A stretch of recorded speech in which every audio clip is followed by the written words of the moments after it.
Welcome back, boys and girls. I hope you weren't anxiously awaiting over the weekend for Chapter 8, but here it comes. If you'll remember, last week we left off at Chapter 7. The boys and girls are getting ready for their bee song. The parents are coming to the open house, but it seems as though a lot of the kids are getting into a little bit of trouble. And Mr. Goosegarden, the principal, has just stepped in, and he has his I really mean business face on. So, Chapter 8 is called How to Speak Teacher. Pay close attention. You may learn something here. Children, said Mr. Goosegarden, I certainly hope you won't disappoint your parents with this kind of rowdy behavior at the open house. Coco raised her hand. Roscoe started it, Mr. Goosegarden, she said. He made walrus teeth. Coco was not really being helpful. If you ask me. I'm sure Roscoe will remember that walrus teeth are not appropriate, said Mr. Goosegarden, and that chairs are for sitting, not sword fighting. He winked at me. Mr. Goosegarden and I go way back. Sorry, I said. I didn't know there was a no walrus teeth rule. That's okay, Roscoe, said Mr. Goosegarden. I know you will come through this afternoon. He smiled at Miss Diz. Don't worry, he said. The first year of teaching is always the hardest. Mr. Goosegarden waved goodbye. The door closed behind him. Miss Diz sighed. She looked at the clock on the wall. It's way past time for reading groups. Let's take off the head bobbles. I mean, the antenna. Just do the best you can this afternoon. She sounded sort of worn out. I felt bad about the walrus teeth incident. Like I said before, kids have so many rules to remember. There are a gazillion things we are not supposed to do.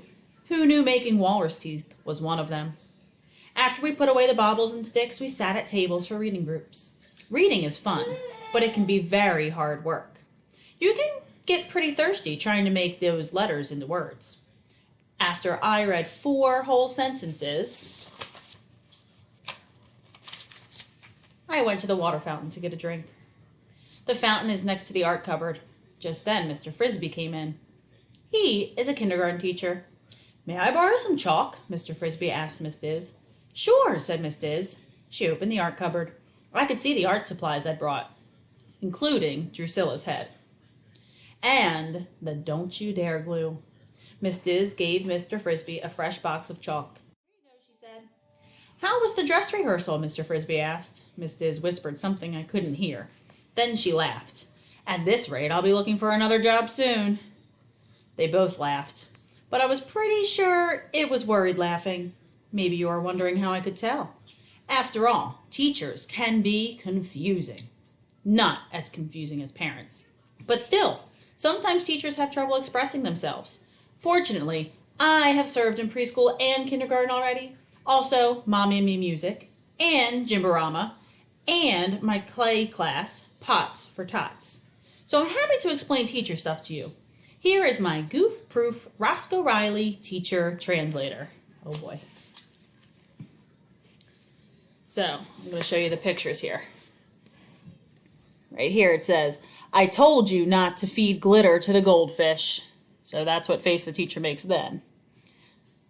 Really, really, shh. Take the Play-Doh out of your ear this instant. I quit. Just like the kindergarten teacher. And there's the janitor's closet, so I guess she went in there to hide out. It's pretty easy to understand teachers, once you get the hang of it.